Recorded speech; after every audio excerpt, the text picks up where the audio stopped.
ભારત સરકારના વિદેશ મંત્રી ડોક્ટર એસ જયશંકર નર્મદા જિલ્લાની 2 દિવસીય મુલાકાતે પધાર્યા છે. આ અવસરે વિદેશ મંત્રીએ રાજપીપળાની શ્રી છોટુભાઈ પુરાણી વ્યાયામ શાળા ખાતે તેઓની ગ્રાન્ટમાંથી ₹2.50 કરોડના ખર્ચે એક્સપાન્શન પામેલા જિમ્નેશિયમ હોલ અને વ્યાયામના અદ્યતન સાધનોનું લોકાર્પણ કર્યું હતું. તેમજ જિમ્નેશિયમમાં તાલીમ મેળવી નેશનલ કક્ષાની ટ્રેમ્પોલિન ચેમ્પિયનશિપમાં સિલ્વર મેડલ મેળવનાર સિલીમકર મયંક અને દેવિન વસાવાની સિદ્ધિ જાળીને બંને રમતવીરોને વધુ આગળ વધવાની શુભેચ્છા પાઠવી અહીં પોતાની ગ્રાન્ટમાંથી થયેલા કામોનું પરિણામ નજરે નિહાળી વિદેશ મંત્રીએ આનંદની લાગણી અનુભવી હતી અને તમામ રમતવીરોને શુભકામના પાઠવી વિકસિત ભારત સાથે ફિટ ઇન્ડિયા બને તેવી કામના કરી હતી. વિદેશ મંત્રીએ બાદમાં રાજપીપળાની પોસ્ટ ઓફિસ ખાતે કાર્યરત પાસપોર્ટ સેવા કેન્દ્રની મુલાકાતે પહોંચ્યા હતા. જ્યાં નવા પાસપોર્ટની પ્રક્રિયા માટે સુરતથી એપોઇન્ટમેન્ટ લઈને આવેલા ડોક્ટર મિતેશ જયસ્વાલ અને તેમના પરિવાર સાથે સંવાદ કર્યો હતો. બાદમાં સમગ્ર પોસ્ટ ઓફિસની કામગીરી અને આધાર સેવા કેન્દ્રની મુલાકાત કરી નિરીક્ષણ કરી કેન્દ્રીય કર્મીઓ સાથે સમૂહ તસવીર લઈને પ્રોત્સાહિત કર્યા હતા. વિદેશ મંત્રી ત્યારબાદ તેઓના દત્તક લીધેલા નાંદોદ તાલુકાના લાચરસ ગામે પહોંચ્યા હતા.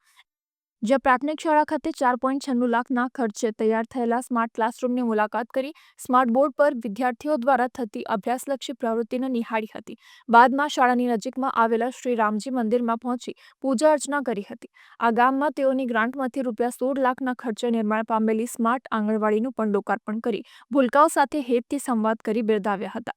જ્યારે આંગણવાડી કેન્દ્ર ખાતે પોષણ અભિયાન અંતર્ગત સરકારની વિવિધ યોજનાના લાભાર્થીઓ પૈકી 6 મહિનાના બાળકને અન્નપ્રાશન કરાવી ઉપરી આહાર આપી તેના નિરોગી સ્વાસ્થ્ય ભવિષ્ય માટે બાળકની માતાને શુભકામના પાઠવી હતી.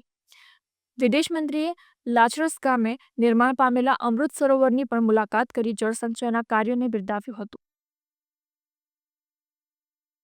વિદેશ મંત્રી ડોક્ટર એસ જયશંકરે નર્મદા જિલ્લાની 2 દિવસની મુલાકાત દરમિયાન એમપીએલએડીએસ અંતર્ગત દત્તક લીધેલા ગામો પૈકી તિલકવાડા તાલુકાના વ્યાધર અને અગર ગામ, ગરુડેશ્વર તાલુકાના અમદલા અને જેતપુર અને નાંદોદ તાલુકાના લાચરસ ગામની મુલાકાત લઈને health and wellness centre, ambulance સક્ષમ સ્માર્ટ આંગણવાડી, પ્રાથમિક શાળાના સ્માર્ટ ક્લાસરૂમ તથા કોમ્પ્યુટર લેબનું લોકાર્પણ કરી જવાહર નવોદય વિદ્યાલય કેવડિયા કોલોનીના ટ્રાન્સપોર્ટ વ્હીકલ પણ અર્પણ કર્યા હતા. સાથોસાથ એમપીએલએડીએસની ગ્રાન્ટમાંથી હવે પછી ગરુડેશ્વરના જેતપુર, તિલકવાડાના અગર, સાગબારાના કોલવણ અને ડેડિયાપાડા તાલુકાના સગાઈ ગામે એમ કુલ 4 ગામોમાં ₹5.40 કરોડના ખર્ચે નિર્માણ પામનાર એલડીઆર બિલ્ડિંગનું ભૂમિપૂજન કર્યું હતું. બંને દિવસો દરમિયાન વિદેશ મંત્રીએ તેઓ દ્વારા દત્તક લીધેલા ગામોના વિદ્યાર્થીઓ માટે શિક્ષણ અને નાગરિકોના આરોગ્યની સુવિધા માટે કુલ ₹11.66 કરોડના વિકાસ કામોની ભેટ આપી હતી. મંત્રીના બીજા દિવસની જિલ્લાની મુલાકાત સમયે વિદેશ મંત્રાલયના જોઈન્ટ સેક્રેટરી સંદીપ બયપ્પુ, ઉચ્ચ અધિકારી રવિ અરોરા, વિનય ભૂસારી, નર્મદા જિલ્લા પંચાયતના પ્રમુખ ભીમસિંહ તડવી, છોટાઉદેપુરના સાંસદ જશુ રાઠવા, નાંદોદના ધારાસભ્ય ડોક્ટર દર્શનાબેન દેશમુખ, જિલ્લા કલેક્ટર એસ.કે. મોદી, ઇન્ચાર્જ જિલ્લા વિકાસ અધિકારી જે.કે. જાદવ, જિલ્લાના અગ્રણીઓ સહિત ઉચ્ચ અધિકારીઓ પણ ઉપસ્થિત રહ્યા હતા.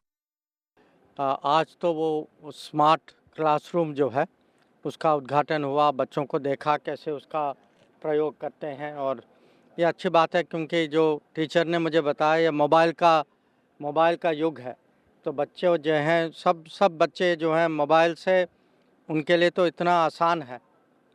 तो जब ये स्मार्ट क्लासरूम आता है वही स्कूल जो है उनके लिए और इंटरेस्टिंग हो जाता है कि उनके लिए मज़ेदार हो जाता है। तो बच्चों का उत्साह देख के तो आनंद आता ही है।